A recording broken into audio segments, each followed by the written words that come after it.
ನೋಡ್ತೀರಾ, ಮೊದಲನೇದಾಗಿ ನೀವು ಒಂದು ಗೂಗಲಲ್ಲಿ ಓಪನ್ ಮಾಡ್ಕೊಳ್ಳಿ. ಆಲ್ರೆಡಿ ಟೈಪ್ ಮಾಡಿದ್ದೀನಿ ಇಲ್ಲಿ BMTC ಪಾಸ್ ಅಂತ ಕೊಡಿ, ಅಷ್ಟೇ ಬರುತ್ತೆ, ಅದೇ ವೆಬ್ಸೈಟ್ ಬರುತ್ತೆ. BMTC ಪಾಸ್ ಅಂತ ಟೈಪ್ ಮಾಡ್ಕೊಳ್ಳಿ.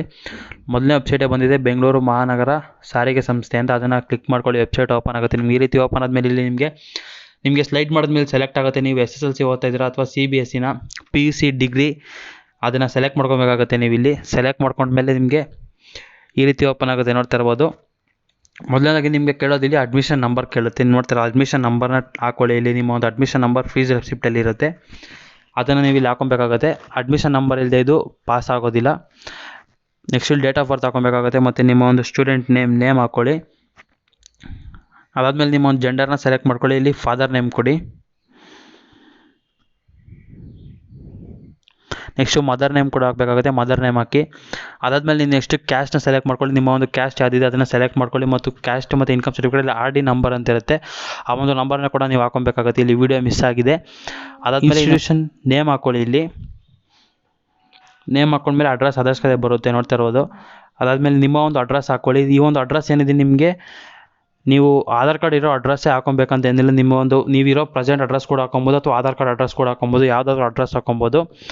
ಅಲ್ಲಿ ಅಡ್ರೆಸ್ ಹಾಕ್ಕೊಳ್ಳಿ. ಮತ್ತು ಅದರದ್ದೇ ನೀವು ಯಾವ ಅಡ್ರೆಸ್ ಹಾಕಿರ್ತೀರ ಅದರದ್ದೇ ಪಿನ್ ಕೋಡ್ ಕೂಡ ಹಾಕಬೇಕು, ಅದೇ ಪಿನ್ ಕೋಡ್ ಹಾಕ್ಕೊಳ್ಳಿ.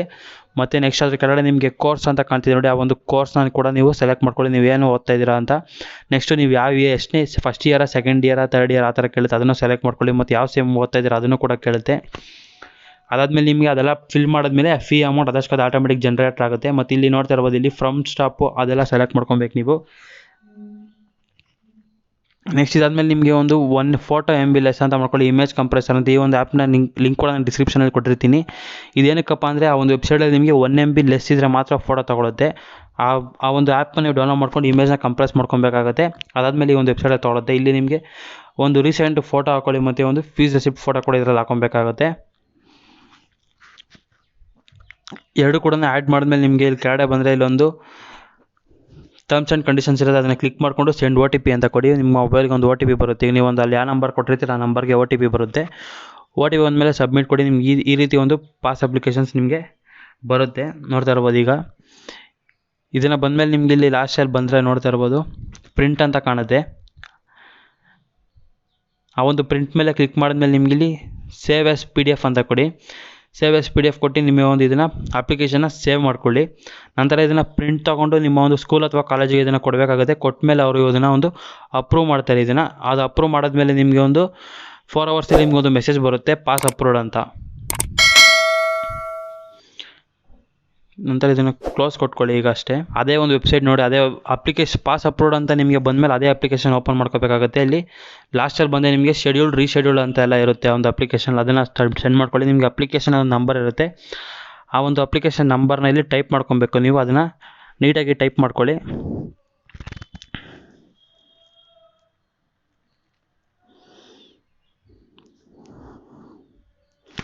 ಅಪ್ಲಿಕೇಶನ್ ಟೈಪ್ ಮಾಡ್ಕೊಂಡ್ರೆ ನಿಮಗೆ ಬ್ಯಾಂಗ್ಳೂರು ಅಂದ್ಕೊಂಡ್ರೆ ನಿಮಗೆ ಯಾವ ಒಂದು ಇದರಲ್ಲಿ ಬೇಕಂತ ಸೆಲೆಕ್ಟ್ ಮಾಡ್ಕೊಳ್ಳಿ. ಅಪಾಯಿಂಟ್ಮೆಂಟ್ ಡೇಟ್ ಕೂಡ ಸೆಲೆಕ್ಟ್ ಮಾಡ್ಕೊಳ್ಳಿ. ಮತ್ತು ನಿಮ್ಗೆ ಯಾವ ಒಂದು ಟೈಮಿಂಗ್ಸಲ್ಲಿ ಯಾವ ಒಂದು ಪಾಸ್ನಾಗ ಸೆಲೆಕ್ಟ್ ಮಾಡ್ಕೊತೀರ ಅದನ್ನು ಕೂಡ ನೀವು ಸೆಲೆಕ್ಟ್ ಮಾಡ್ಕೊಬೇಕಾಗತ್ತೆ. ಆ ಒಂದು ಡೇಟಲ್ಲಿ ನಿಮ್ಗೆ ಇಷ್ಟು ಟೈಮಿಂಗ್ಸ್ ಇದೆ ನೋಡ್ತಾ ಇರ್ಬೋದು. ಇಷ್ಟು ಟೈಮಿಂಗ್ಸಲ್ಲಿ ನಿಮಗೆ ಯಾವ ಟೈಮ್ ಸೆಟ್ ಆಗೋದು ಅದನ್ನು ಸೆಲೆಕ್ಟ್ ಮಾಡ್ಕೊಬೇಕಾಗತ್ತೆ. ನೀವು ಅದನ್ನು ಸೆಲೆಕ್ಟ್ ಮಾಡ್ಕೊಂಡ್ಮೇಲೆ ಸೆಂಡ್ OTP ಅಂತ ಬರುತ್ತೆ ನೋಡಿ, ಅಲ್ಲಿ ಕೆಳಗಡೆ ಕೊಟ್ಟಿದ್ದೆ ನೋಡಿ. ನಿಮ್ಮೇನೋ ಒಂದು ಪಾಸ್ ನಿಮ್ಮ ಕಾಲೇಜಲ್ಲಿ ಅಪ್ರೂವ್ ಆಗಿದೆ ಮಾತ್ರ ಇಲ್ಲಿ ನಿಮಗೆ ಈ ಒಂದು ವೆಬ್ಸೈಟ್ ಓಪನ್ ಆಗೋದಿಲ್ಲ, ಅಂದರೆ ಓಪನ್ ಆಗೋದಿಲ್ಲ. ಇವಾಗ OTP ಬಂದಮೇಲೆ ಅದನ್ನು OTPನ ಕ್ಲಿಕ್ ಮಾಡ್ಕೊಳ್ಳಿ.